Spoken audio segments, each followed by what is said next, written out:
Good morning. I'm Reverend Jan Morning, minister of First Unity Church of St. Louis, and it is my pleasure to welcome everyone to our abbreviated March 22nd Sunday service. As most of you know, following CDC guidelines regarding the COVID situation, we made the heartfelt decision to cancel services for a couple of weeks. I actually passed by a church today in my neighborhood, and the sign read, "Pray and wash your hands." So that's what we're advocating.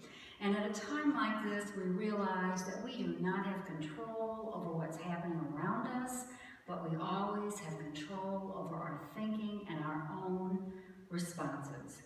Knowing that our consciousness makes all the difference, we can turn away from fear to a greater reality. And even though the seats are empty this morning, virtually we come together with hearts full of the understanding that we are one in a power and presence greater than any earthly challenge. So thank you for joining us today, and I want to express sincere gratitude to our soloist, Dean Christopher, pianist Ann Hartney, speaker Reverend Lee Remington, and videographer Kathy Boyd. Reverend Lee's message is titled, "Finding a Safe Harbor in a Turbulent Sea." And to practice what we're preaching today, I'm going to wipe down the microphones.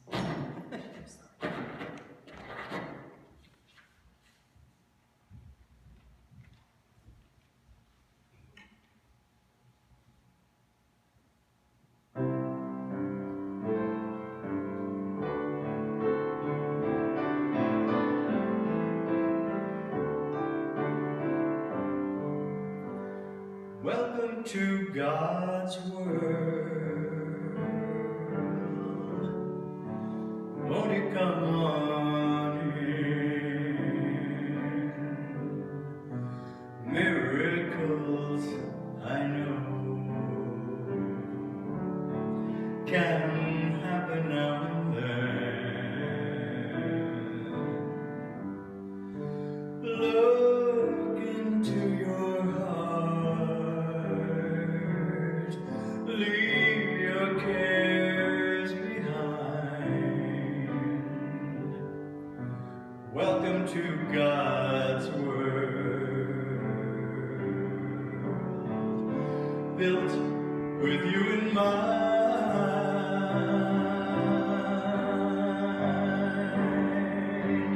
Knock, and the door will open. Seek, and you will find. Ask, and you'll be given a key to a world divine. God is always there, with arms unfurled, always there for you. Welcome to God's world. Welcome to God's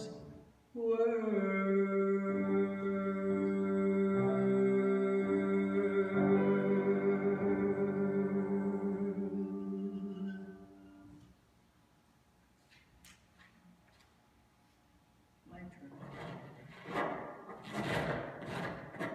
Can you hear that?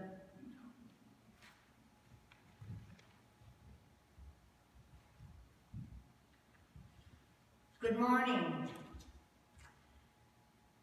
Looking for a safe harbor. I think that's something that many of us are doing right now, feeling that we are in turbulent waters. I'd like to share this story from the Gospel of Mark. Another story about turbulent waters.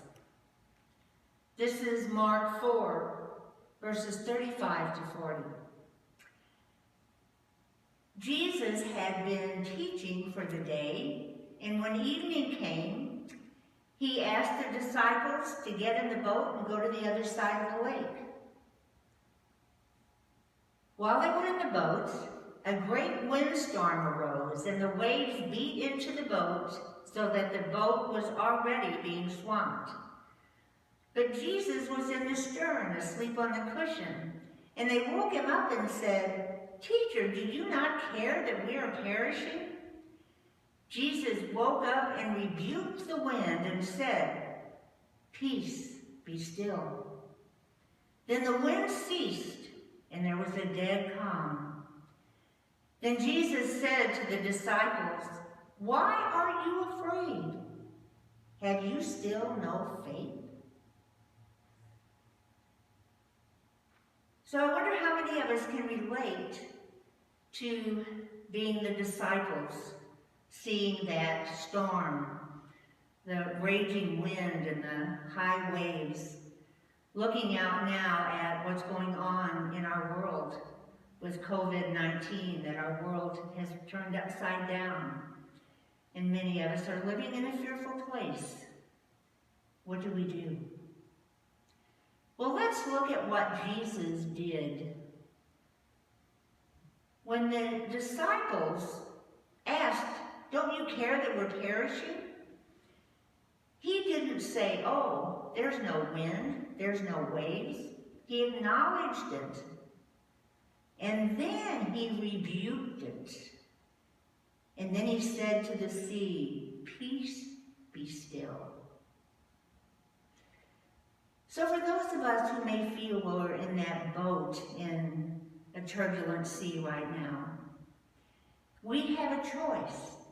We can either focus on, give power to the fear, or we can look inside that boat to the Christ that lives and moves and has his being in us. That we can either look and live in all the fear, or again, we can look inside and know the one in whom we live and move and have our being. We can either get in and swim in that sea of fear, or we can look inside and know that is where the safe harbor is, right there inside. So fear is feeling threatened. Someone, something. And the results of fear, well, Charles Fillmore had a great definition. The result of fear is as though someone is throwing dust in our eyes, that it distorts our vision, that we don't see clearly. Fear also can have a negative impact on our emotional, on our physical well-being. Emotionally, it can cause depression, and physically, high blood pressure and a high heart rate. But mainly, what fear can do is suffocate faith, because there isn't room for both of them at the same time. And when we are swimming in that sea of fear, and when we're void of the faith that sees what is possible, the faith that opens the space for a healing, for a coming together, when we're fearful, it closes that down. So how do we overcome this fear? How do we get to that safe harbor? First of all, as we saw Jesus do, that we acknowledge it. That we acknowledge it. We don't minimize it. It's there. And we know that in the spiritual world, the absolute world, everything is perfect. But we also know that we live in a relative world, and things happen. So to acknowledge that it's there without giving it the power. And then to follow the rules. One of the powers that we're given is the power of wisdom. So the things that we're being told to do for our own safety and the safety of others, hygiene and keeping a social distance from one another. Again, that wisdom that we're given. You know, it is said, pray to God, but lock your car.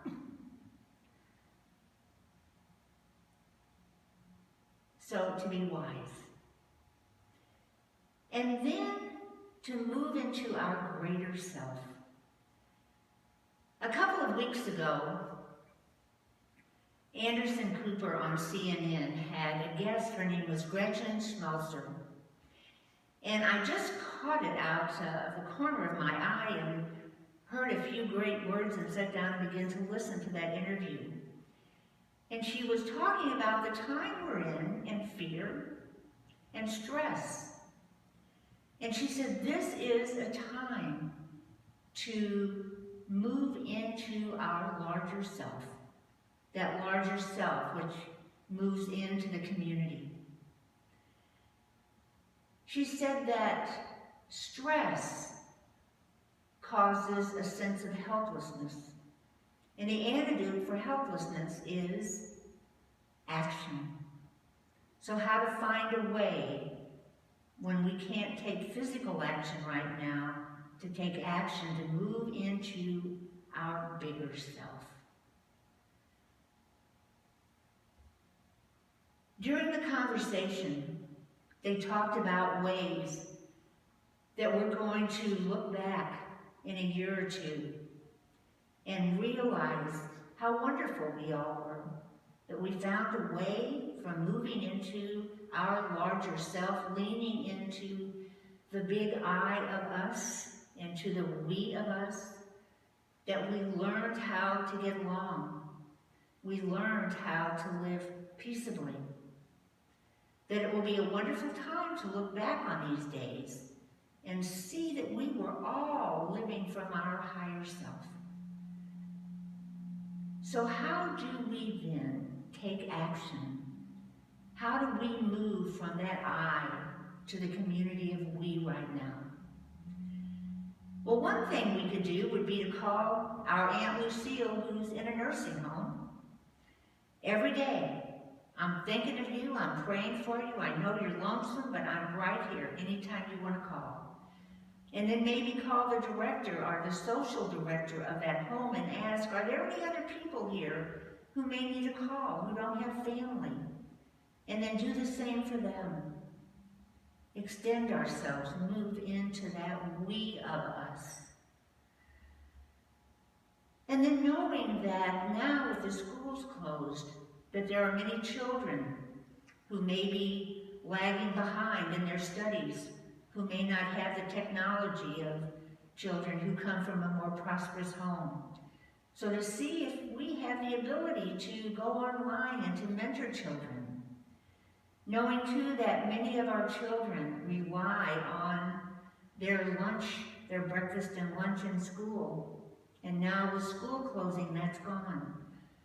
So to be generous, to donate to the food pantry or to some place where we know we're helping children have a nutritious meal every day. Sit down and write a letter to someone we haven't corresponded with in ages. There are so many ways that we can reach out, we can help, we can send light and love out into the world. And then the last thing and the most important thing to overcome fear is to remember who's in the boat with us, to know that we are never alone, ever.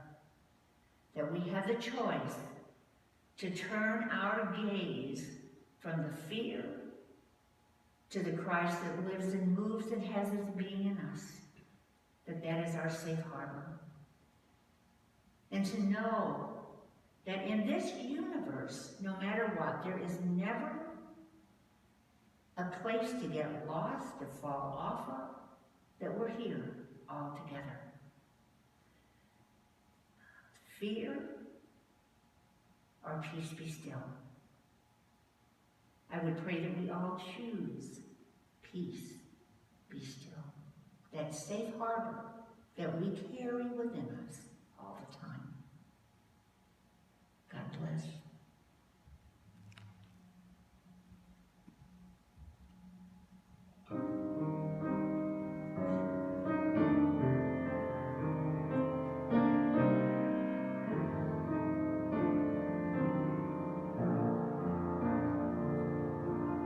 There's a holy hush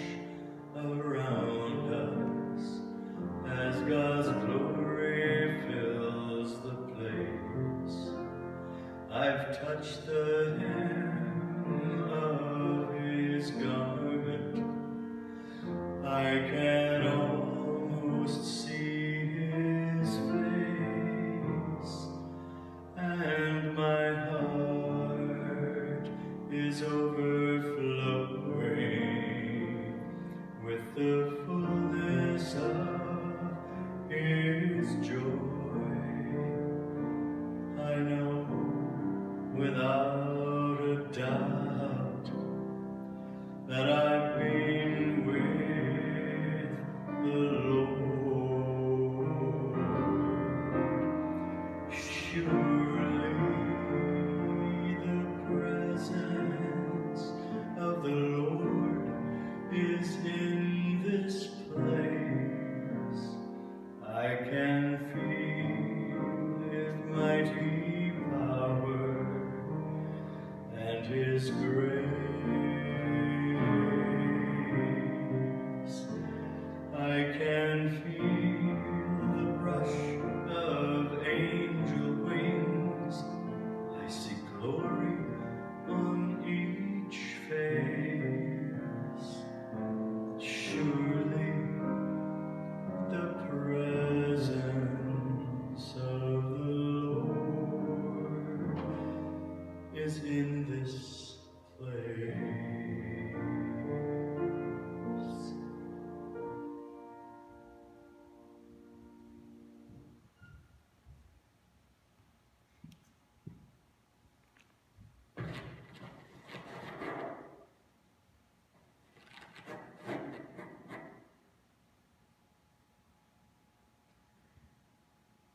Surely the presence of the Lord is indeed in this place, because we are in this place.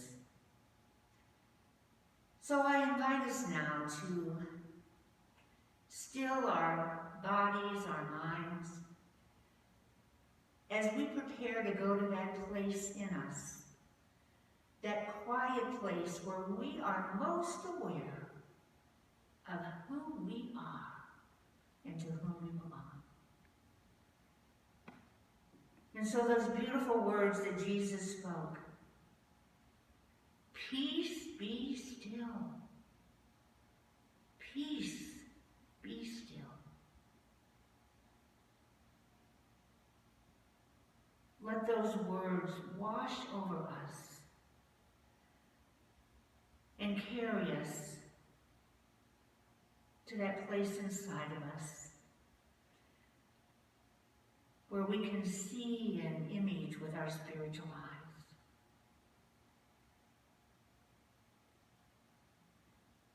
And I would invite you to picture a boat that has you and perhaps loved ones in it, or just you alone. And it's a calm sea. The waves are just lapping against the bottom of the boat.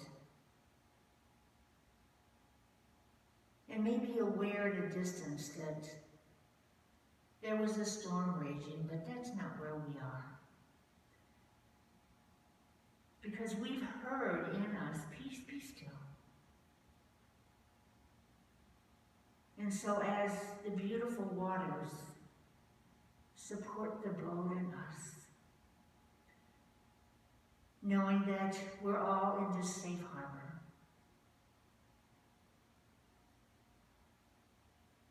I invite us for the next few moments to just bask in the beauty of this peace.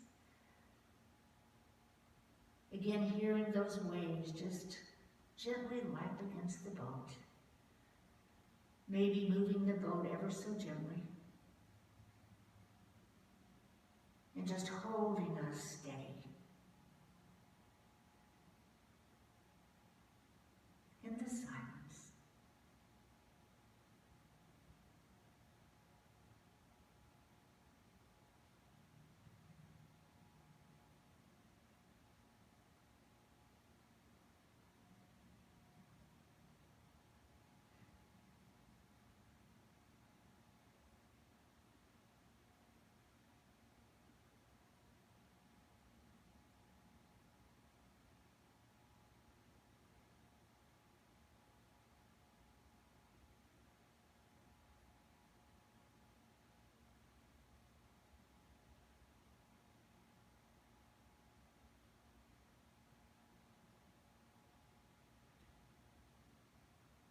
now, as we prepare to return to this outer sanctuary, we allow those words to bring us back here. Peace, be still. Peace, be still. And we know that when we experience and live from those words, peace, be still, that it goes out from us. That the peace we feel, the light we give, moves out through this community, out through this state, through this country, through the world. That we each begin from that peace, be still. That place of knowing we are safe.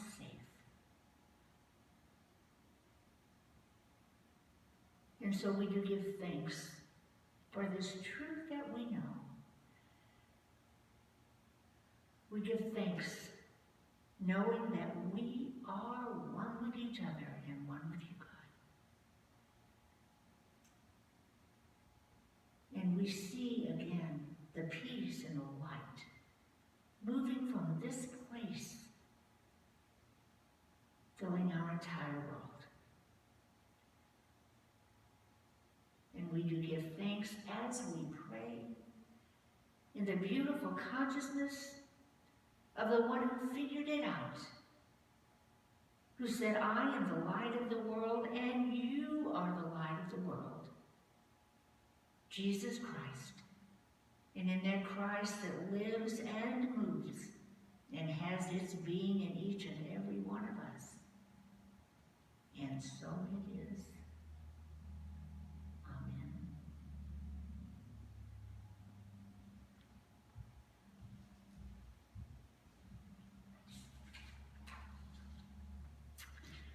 Well, thank you, Reverend Lee, for that absolutely beautiful and timely message. I know we'll take that in our hearts. Peace be still for the entire week and as long as we are facing this outward challenge. I just want everyone to know that even though our doors are closed, we are here to provide spiritual support for you. If you would like prayer support, you can complete the form on our website at unitystl.org or call the church office at 314-845-8540. Again, that's 314-845-8540.